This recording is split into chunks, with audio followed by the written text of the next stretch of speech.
If you're a poetry student in my class, stick around for a minute afterwards because I have things to give you and you can switch out materials if you would like to. I also want to let you know that books are available up front. Just a few of David Madden's many hundreds, or at least a few dozen books that he's published are up here. Drastically reduced. Drastically reduced for you. I've already picked the one that I want. Is that wrong? Is that wrong with me to pick first? A little bit. Yeah. Yeah. You should get some privilege for being one that I also laid them out nicely. So. Born in Knoxville in 1933, David Madden graduated from the University of Tennessee, served in the U.S. Army, earned an MA at San Francisco State, and attended the Yale School of Drama on a John Golden Fellowship. He was a longtime faculty member at Louisiana State University.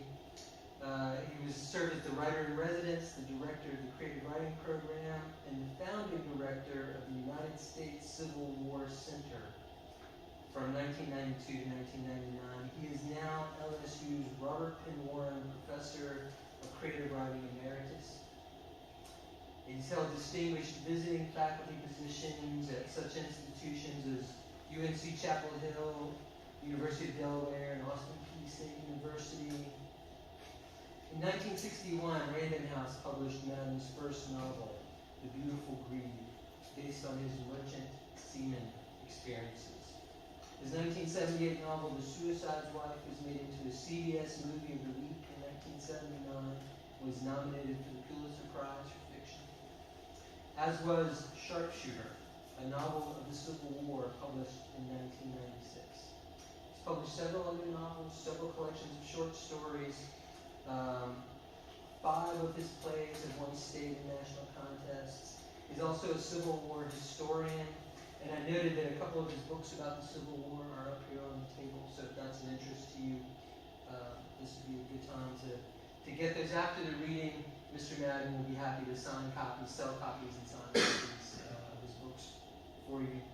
I first heard about David Madden when I was an undergraduate at the University of Tennessee, which is an experience we share going to school at UT in Knoxville. And right about the time that I was an undergraduate, Cormac McCarthy became a hugely famous writer. He was featured in the New York Times. And I thought, wow, he's a writer from Knoxville. And yet, when I would ask around the English department, the writer that I heard the most about, the one who the real literary connoisseurs talked about, was David Madden. And so I felt thrilled to find out about a writer from Knoxville, born and raised in Knoxville, and has written what I think is the signature Knoxville novel, Bijou, which is about the Bijou Theater downtown. And as I discovered more of his work and read Bijou, I felt just a real bond to that perspective. And as I've gotten to know more and more of his work, I've realized that he truly is a writer for all genres, which is what a book about his work was recently titled. So I hope that you'll take a look at the books after. I hope that you will enjoy this presentation. I want to say that you'll recognize certain cultural stereotypes in the story that Mr. Madden will present for us. And I think it will be obvious that Madden uses those cultural stereotypes to attack them, and that neither the writer nor the protagonist are espousing any of those ideas. And so I hope that you will enjoy the presentation, and let's welcome a true literary renaissance man, David Madden.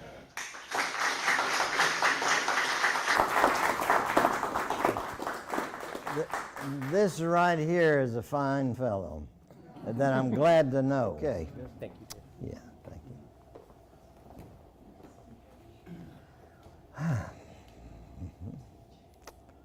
you. Glad to see my son behind the camera and my nephew in the audience, and I don't yet see my classmate from Knox High, last graduating class in 1951, but she's here in spirit, I suppose. She said she'd be here. I take a photograph of each of you before I read, everywhere I go, so that when I look up, I'm not looking at an anonymous crowd. And it's just strange how people can look under those circumstances as if I've known them for a long time. You right there, for instance. I got a shot of your face, and it's like I know you. I know the guy behind the camera too, but I've seen it more often. The last bizarre tale. On July 23rd, 1921, a young Italian troubadour came rolling into the East Tennessee mountain town with a one-ring circus, and by nightfall, he lay with a tent stake in his chest. On August 14, 1990, 70 years later, he is to be buried in a hillside cemetery by the railroad tracks. The young man named Jeff, mowing grass, had never heard of the murder, nor did he know why the man on the hillside below was breaking the rocky ground with a spade. The sun rising, Jeff was wondering why he had accepted this job for only one day instead of going back home to Johnson City. Jeff didn't want to be reminded of Ricky. Things like Ricky's mausoleum were what had driven him over the mountains out of Johnson City into this remote and very different region. He did not mind remembering Ricky's funeral, but without ever seeing it, the mausoleum Ricky's mother had erected had disturbed him. What kind of mind or heart, he often wondered, did it take even to imagine a replica of Ricky's room inside a mausoleum? Actually doing it took a year and almost wrecked the family business and Ricky's parents' marriage. On the day Ricky would have graduated from high school, it was ready for Ricky's mother to enter. And over the past year, she had often visited it, sat in the room, according to talk around Johnson City, and kept it clean herself. Jeff would go out of his way to avoid even passing the gates of the cemetery. Of the 5 boys in the car, Jeff alone had survived the crash. He sometimes wondered how he would survive in a world where people like Ricky's mother did such bizarre things. Precariously riding the mower across the hillside, past photographs of the deceased set into gravestones, past urns of plastic flowers, Jeff could not help but imagine Ricky's mausoleum and wish all the harder that there had been a job opening for him when he arrived in South Mountain yesterday afternoon. Word had reached the streets of Johnson City that the South Mountain City Fathers, with help from the federal government, had funded the restoration of the town as a way of drawing tourists off the main artery that came from Washington, D.C. down the Shenandoah Valley through Johnson City to venture over 2-lane mountain roads to South Mountain. After a year of indecisiveness, Jeff needed to make money so he could make a move into the university to study engineering, but not in Johnson City, or into Europe for a bike tour so he could think over possibilities. No money at all left him open to the temptation to join the Air Force and learn how to fly a helicopter. But he had delayed too long. The jobs in South Mountain restoring the town were all taken. But he watched men tearing up the streets and laying brick sidewalk.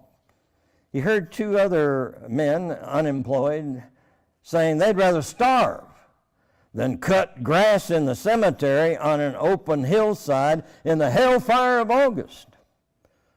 Jeff asked where to go and got the job. So far, the morning heat was bad, but not horrendous.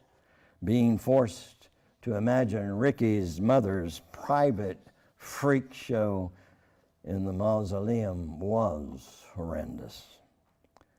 Jeff wondered why the man digging the new grave below by the railroad track kept looking up at him. Maybe he's just suspicious of strangers. Or maybe I'm cutting into his work. Maybe he's supposed to do this. After 3 passes on the mower above where the man was digging, the man yelled up at Jeff, "You be careful now." "I am. Don't worry." "You better be the one to worry. The regular mower tipped it over on himself and he's in intensive care right now." Jeff felt a chill in his scalp. "Where's your cap?" "I don't have one." "Ain't none of my business, but that sun will turn your brain pan into a hot skillet before you even know what hit you." "Well, I hope not." "Come take mine. I'm used to this heat." Jeff said no thanks, but the gravedigger insisted so bossily that he caved in. He parked the mower, left it idling, trounced down the steep hillside to the level ground by the railroad track. 3 years in Nam will acclimatize you for the rest of your life," the gravedigger said. Long exposure to sun had burned him dark, but his hollow eyes and sharp jawbones made him look like death warmed over, as Jeff's grandmother liked to say. Jeff took the cap the Vietnam veteran handed him and putting it on, asked, How long does it take to dig a grave?" "Forever, seemed like, but by noon, it'll be ready for him." "Well, who's that?" "Old Spaghetti." "Did you say Old Spaghetti?" Jeff always played along with older people who like to talk that way. So, called him Spaghetti, you see, because he was a wop. Well, not many Italians living around here, I bet. Right. But this one didn't live here either. More like here was just where he was being dead for 70 years. Well, how old was he? They say he was 21 when he was killed, but if he had lived, he would be about 90 now. This man is not worried about whether I have a heat stroke or not, Jeff thought. He just wants somebody to tease. If I were 21 or so, he probably wouldn't be teasing me. "I don't get it." "Well, where are you from anyhow?" From over about Johnson City." "But what difference does it make?" "Makes all the difference in the world. You bound to have heard of Spaghetti." "Never did. Or if I did, I forgot." The vet went back to digging, and Jeff sensed that telling about the deaf man would take him a while. He wished he had turned off the mower. The noise, sound of the motor, forced him to strain to hear, and the exhaust drifting down the slope stung his eyes. "Well, sir, I tell you, he was a wandering singer and violin player who took up with this little one-tiger circus and come rolling into South Mountain July 23rd in 1921. And they found him that night dead out back of a tobacco warehouse that used to be on the west side of town. Somebody had stabbed him in the chest with a spare tent spike. They never knew who. Didn't nobody know his name, but they knew that he was Italian. So, naturally, they called him Spaghetti. Well, that was later, because at first, there wasn't any reason to call him anything. He was just your everyday corpse lying at Smythe's funeral home on the 3rd floor of the Smythe building over Smythe's hardware store by the railroad track, where nobody paid any attention to him at first. No reason to. The circus broke camp and moved on and sent word to the young man's father in Chicago, who promised to send money to ship him home. Suffering the heat of the rising sun, Jeff watched the Vietnam vet. His digging and his telling were synchronized. He was digging the whole time he was telling it. Didn't come and didn't come, nobody. So there being a law that you had to bury him or embalm him within 3 days, Smythe embalmed him and left him in the coffin, hoping the money would come after all. Them Smythes. They're the ones behind this restoration scam. Who's going to come to see this town? They used to come, though, to see Spaghetti all the time. About a year of laying in that coffin and turning black, they couldn't spare the coffin if they was to stay the richest family in the country. So they took him out of the coffin that they used later, and they trussed him up on wires against the wall. His digging, talking rhythm became hypnotic to Jeff.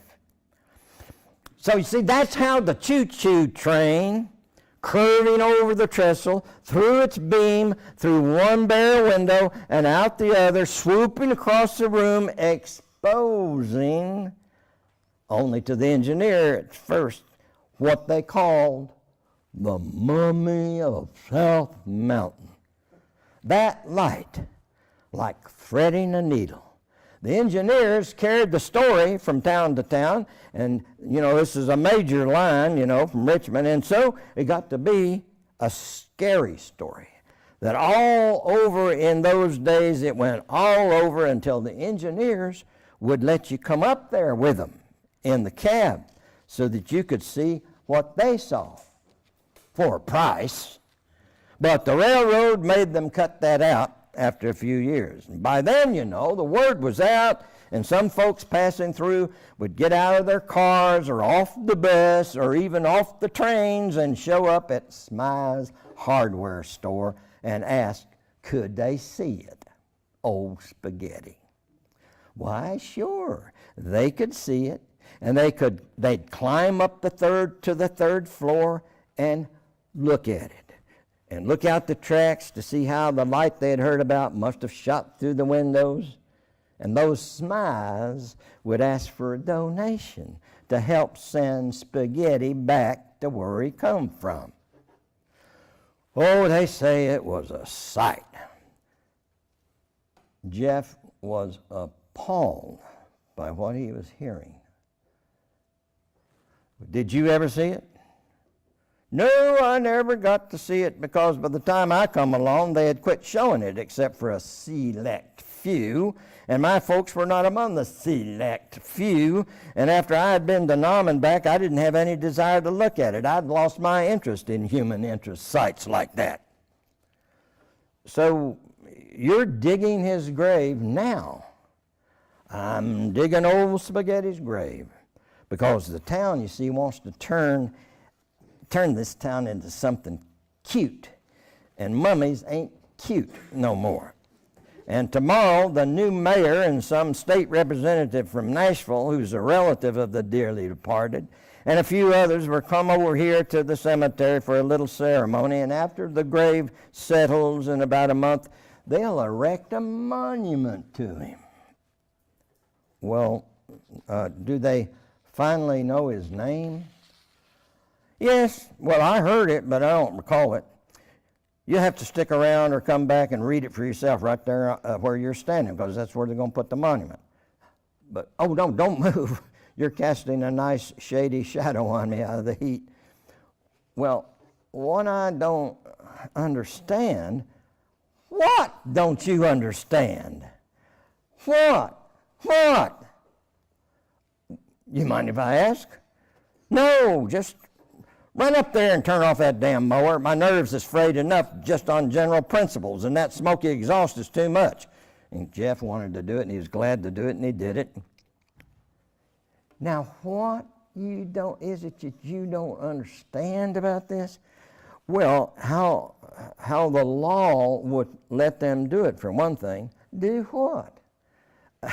Let him hang there, wired up to a nail in the wall that way, for the whole world to see.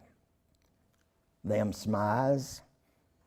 You know, is the law. They're in everything around here.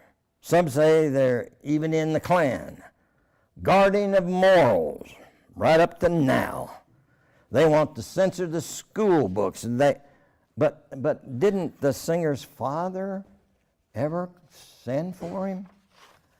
Never did. Maybe the father died of a heart attack, something like, who knows. In the 1920s, some said it was the mafia that had sent a hitman down here to do it to him. See, it all depended on when you were born, how you looked at this whole situation. Different generations had different attitudes about him hanging there. Like when I was growing up, it was a dirty little secret. People were ashamed of spaghetti. And now it's just PR, public relations, pure and simple. Well, and how about the church people?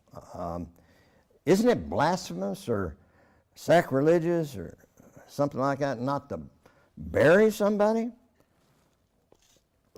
Probably, but that's just for home folks. That's just for people around there, not for double alien like he was, Italian plus circus scum is the way they looked at it. But would they have people here in this town, Christians there, would they let that happen to a criminal? Never did. Or even a lynched black man? Of course not. That's inhumane. Then I don't understand. What's there not to understand? People are crazy. Don't you know that yet, boy? Jeff watched him digging, thinking of Ricky's mother sitting this very minute, it being Saturday, in the replica of Ricky's room, inside a mausoleum in the Johnson City Cemetery. He wondered what this Vietnam veteran would think of that bizarre tale. Bizarre tales. Jeff felt stuffed full of bizarre tales. From infancy to this new one.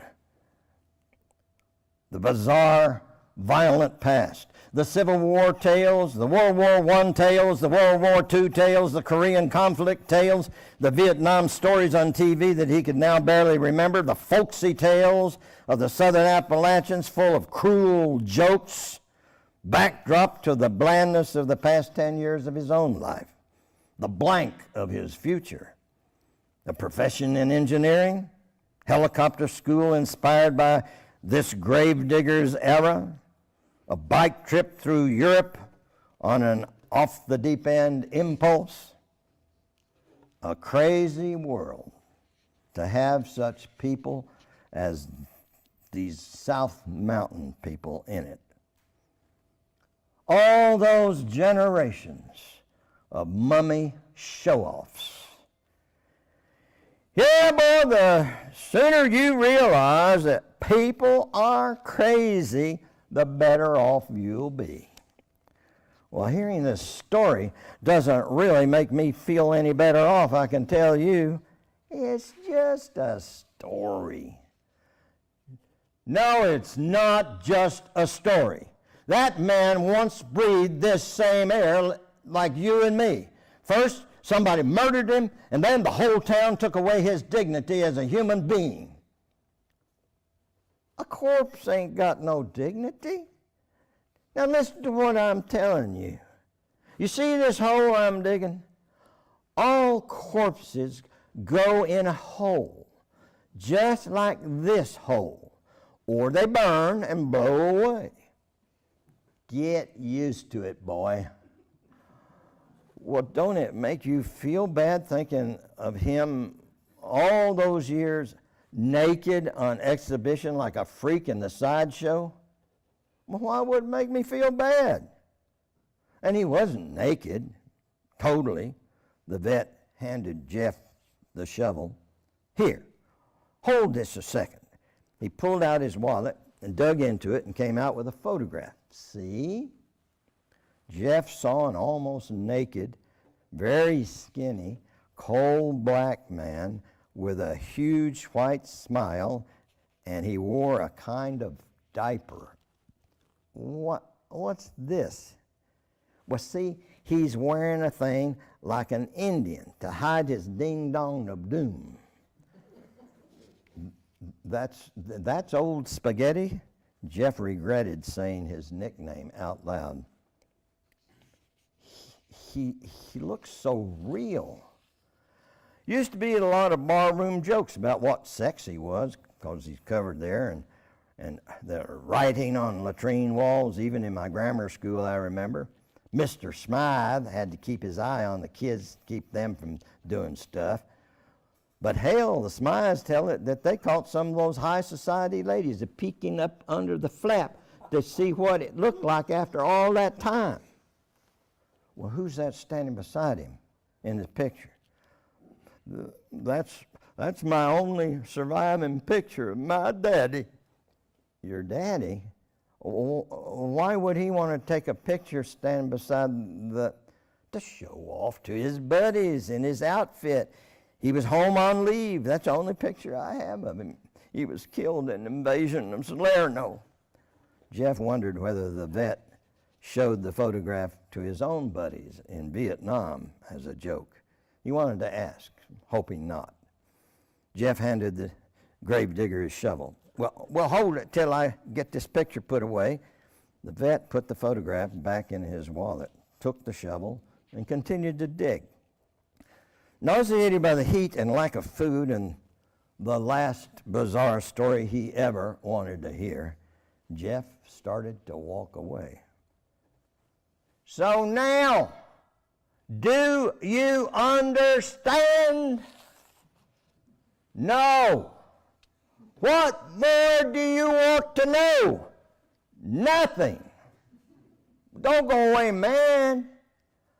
I guess you need to finish digging, and I need to finish mowing. Here's your hat. Now, you need that hat. No, I appreciate it, but I got a handkerchief I can rig up, tie it at four ends, and fit it over my head, so it'll do, and thanks. On the mower, Jeff tried to go over his options for the future again.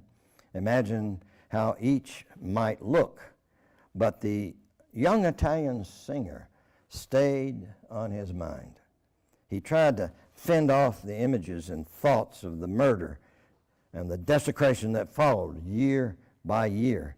The young man could have lived on to this very day, he was thinking. A 90-year-old man who had experienced the world as those who had lived had experienced it. The Roaring Twenties, the Depression, World War II era, the Atomic Age, the Space Age, and some faint taste of the present Vanilla Age. Was the man who embalmed him still alive after all these years? Probably not. No, he didn't want to dwell on any more on those people. The curious who came by foot and wagon and car and bus and train and airplane, who passed through here to take a look and go away to tell the bizarre tale, call attention to themselves as the source. Mowing, mindful of the danger of tipping over, mindful of the steady rhythm of the vets digging down by the railroad track, the same track that crossed the trestle and past the third-story window of the building where the singer once hung by wire from a nail in the wall. He tried not to let the questions sink their hooks into him. Did a fellow Italian put a curse on him? The evil eye? How many thousands of photographs like the one of the World War II soldier, father of the Vietnam vet, had been taken with the mummy singer and put away in drawers and albums all over the world. Japanese, Germans, Russians, one or two at least, may have passed through here and heard about the mummy and asked to see it and asked to be photographed so they could show it back home.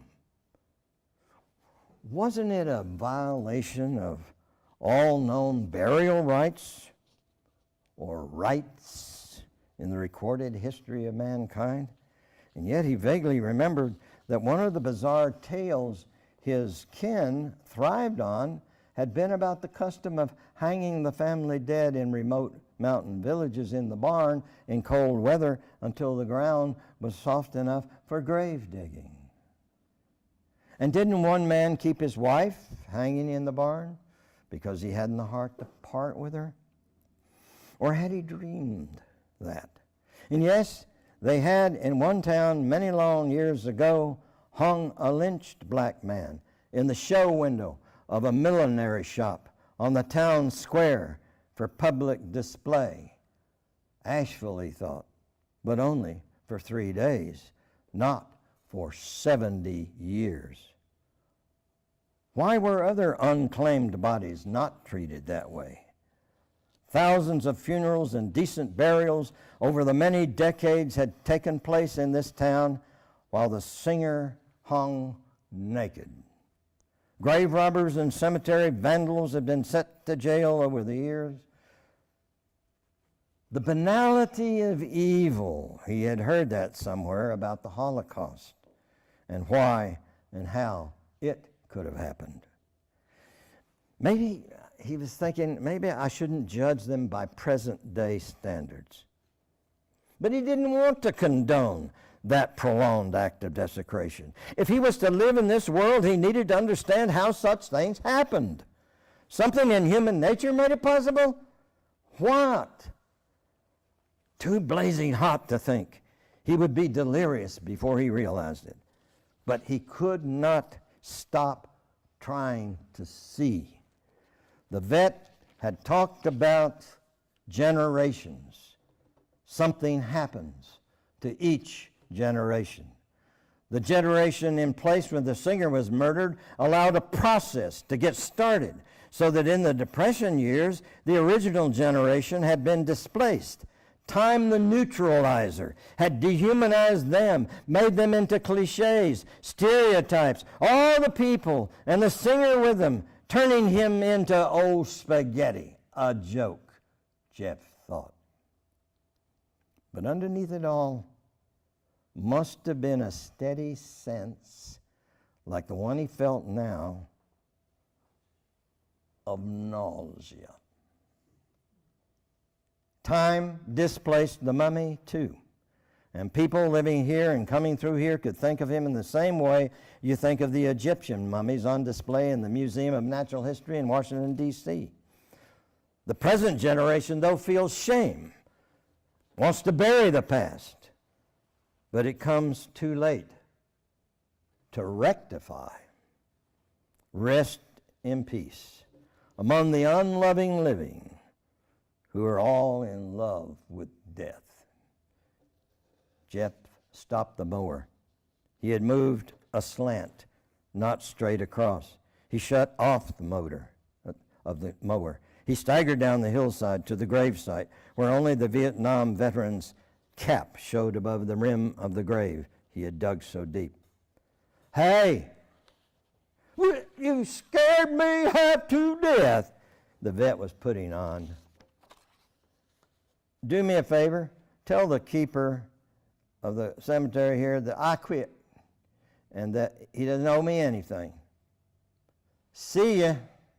Jeff walked down the railroad track toward the next road that would cross it, whatever that might be. and a road was not far ahead. He caught a ride as soon as he stuck out his thumb. Coincidentally, the man was headed for Johnson City. Jeff felt it would probably turn out to be a damned bizarre coincidence. The man asked Jeff if he were from around South Mountain. He said, no, Johnson City. They lapsed into silence, and he was thankful. Weak from the heat and lack of food, he tried to sleep, but to keep from thinking about the singer who would be buried tomorrow. He felt guilty for not being there to pay his respects, but he was so glad to get out of that town. So glad. And when an hour later he knew he was only 5 miles from Johnson City, from home, he was so glad to put that town and those people behind him. And even Ricky's mother seemed likely. But he kept thinking of all the people who had passed through that town, collaborated with the townspeople in the desecration of that circus singer. But wait, he thought, what about me? Don't I count? If I feel bad, that means one person on this earth feels something, whatever it is, for the wandering singer. But that prideful revelation made him ashamed of himself. Now wait now. If I feel that way, there must have been other people who did too, who went eagerly to see him, or even reluctantly, but did go. And they felt, when they actually saw him on exhibition, some compassion, and went away imagining him as a real human being who had lived and been murdered and then desecrated by his fellow man. Enough people like that, after all, men and women, young and old, who did not laugh or feel a cheap thrill, who resurrected him in their feeling of compassion and in their imaginations as they walked away, rode away. And some who lived in that town went away to all points, north, south, west, east of the world, with images in their heads, stories in their mouths. And so, Jeff thinks, the singer has had a life in those responses, a life he wouldn't have had even if he'd lived to this day or tomorrow. The rush of energy Jeff felt seeing that had been loosed in the world many times before by other people, hadn't it? Mind and body, Jeff was totally awake. He felt too confined in the car. He had to get out and walk. The driver stopped and Jeff got out and the car sped on ahead and Jeff continued on foot, walking fast, feeling an intuitive sense of there being images of the singer in the heads of people in every corner of the world, as far as India, even as far as the North and South Pole, passed on from generation to generation. A sudden feeling that the singer lives now everywhere, more intensely than Ricky had, than Ricky's mother, than the Vietnam gravedigger, than all those people, than Jeff himself, lifted him into a leap of exhilaration.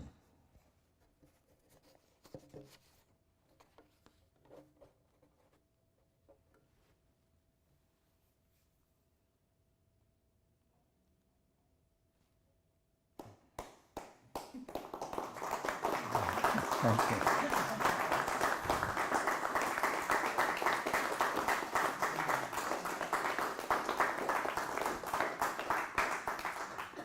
I'm a very emotional person, as my son can tell you, and some of these things I read bring me to tears, and just the sense of that kid feeling exhilaration of the revelation that he had.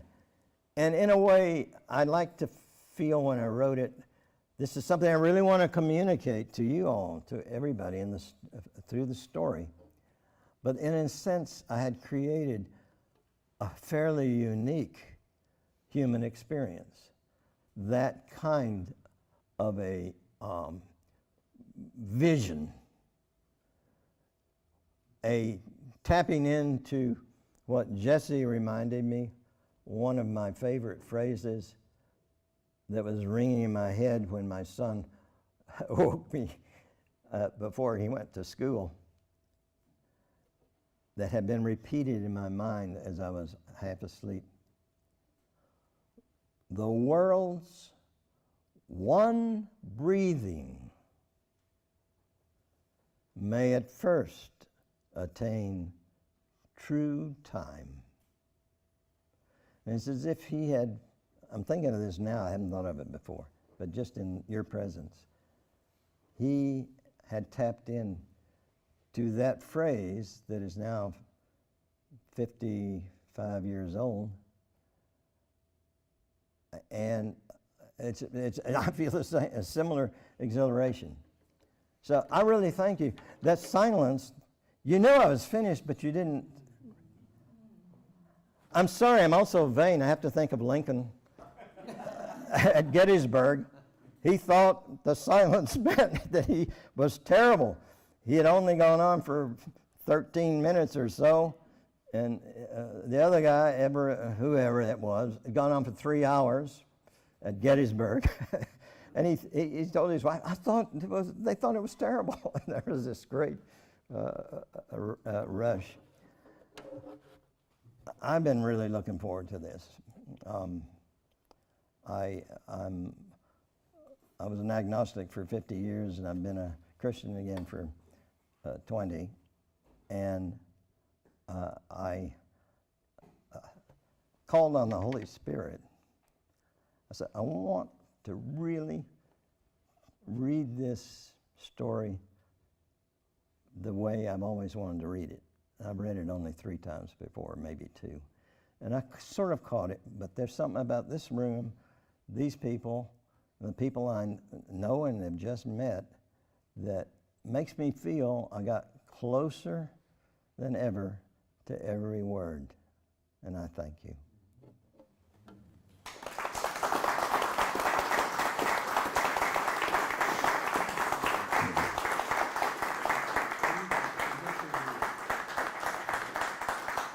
Thank you. Be glad to answer any questions. You can ask me anything. You can attack me too.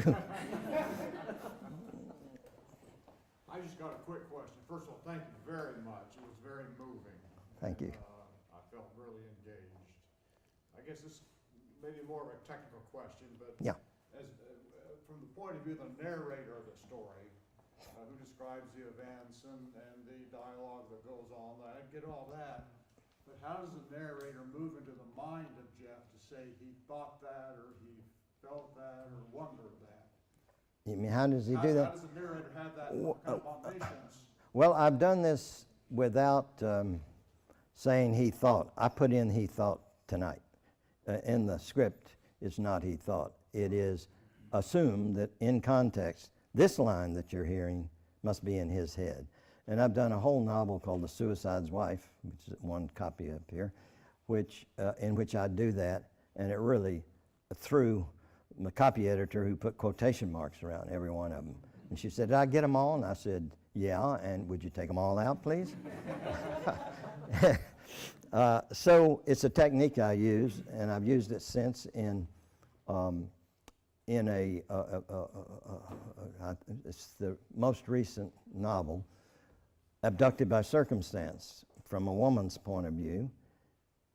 A woman who sees another woman abducted by a serial kidnapper, murderer, and she talks to this woman for 8 days nonstop on the feeling that mystically there's some connection being made, like the world's one breathing. And I use this technique through. It's third person, but you're inside her mind, and I describe third person what she does, what little she does, but when she is thinking something about her own life, her children, her husband, or anybody, her father, her ex-lover, whatever, I never say she thought, because it's so mechanical. It calls attention to the fact I'm writing. That's why in dialogue, I never say he said, she said. I never have, I hate your guts, she screamed. She just did, you know, I have to, what? Or, you know, that's the worst thing you ever did to me, he said. And you know who's talking is just two people. So I'm glad you brought that up. And when you say technical, one of my new friends here asked me, can technique be too, can technique undermine the emotion? And my answer is, there's more emotion the more technique there is, if you know what you're doing. And the less technique is the less emotion. You know, when you say, I love you, he loved her deeply, that's like the headline in a newspaper. He loved her deeply. I don't get any response at all to that. But if you create implications through context, that fact, that experience is conveyed, and the more the reader picks up things that are implied, and this is full of a lot of stuff, despite the overtness of a lot of it, the more you pick up by implication as a reader, the more fully you feel. My first draft of one of my most famous stories, The Day the Flowers Came, I explicitly stated such things and realized that nobody's going to respond to that. So I cut them out, and then I had to imagine. See, when I said the literal, like he saw his wife and children who had been killed in the hurricane on a morgue slab. Okay, and when I wrote that, I thought, oh, wife and children on a morgue slab, that's universal. People really feel that. You don't feel a thing. But if he reacts to a neighbor bringing hot food, and he lifts, which is life, and he lifts the napkin off the food, and he sees a tray, that triggers in the mind of the reader and in his mind a sense of his family being on morgue slabs, because he knows they're dead. You go from dead to morgue slabs. See what I'm saying? So I'm glad you touched on the word technique, because to me, that's what I teach my students is you can't teach people stories. You can't, how would you do that? I don't even know how to do that. And if you say that's a good story, so what? If you say it's a bad story, so what? How are you going to teach them to make it better? Through revision, which is how I spend most of my time. What I was going to say about the abducted by circumstance is, I realized only today, talking with Jesse, that this story about a young man who goes from horror at the bizarre tale to the most wonderful feeling of exhilarating compassion. This was getting me predisposed to write that novel, which is about, in my mind, the most empathetic character in all literature that, as I know it. And I'm not bragging. I'm saying that because compassion is so important to us as human beings. And I wanted to create a character who felt it to the utmost. To spend 8 days talking to a woman who had been abducted with the compassion for what she must be going through, and telling her, you can do it. You're the one who will escape. You're the one who will maybe even beat him up or something, I don't know. But to me, that's the greatest thing we can write about. And there are plenty of novels and stories with compassion in them, but to make it the experience itself. And to know from your response that I did it makes me feel great. I love questions if we have time. You're the moderator. Phrase things and emphasize things. Well, I'm glad you brought that up, because that's a very serious literary question insofar as so many writers read their work to audiences, and so many of them do not take into consideration, do not feel compassion for the audience they're boring, you know, and who drone on and never look up. You know, North Pole passed them from generation to generation, and then they look up, and then I wonder, what are you applauding? This is appalling that you're applauding this. Andre Kudrescu, who you've heard maybe on public radio, said, David, why don't let's walk out the next bad poet who reads? I didn't tell him, you know, I restrained myself when you read the other night. But this bad poet got up, not bad poet, bad reader got up, and he sat there, and I got up and walked out, and I thought he was going to follow me. He just sat there. I said, why didn't you come out? He said, well, I didn't want to embarrass. No, and I think the audience, you people, are sacred. And that's since I was a 3-year-old kid telling stories. Part of it comes out of the telling of stories. Part of it, and I never have rehearsed. If I read through it aloud or silently, it's not rehearsal, it's just familiarity. You know, I don't want to wonder what that line, you know, I don't want it to throw me. So it comes just naturally because of a predisposition, an attitude that's always there toward the audience. That's why I take a photograph of everybody's face. And the fact I went to Yale Drama School, I just went. They offered me a fellowship, and I write plays. But I didn't, and I was in, they asked me over and over to be in one production after another. I was a playwright because my acting is so wholehearted. Anyway, people come up to me after a reading, they say, you know, I get this look on their face and they say, did you ever think of acting? I said, what do you think I was doing?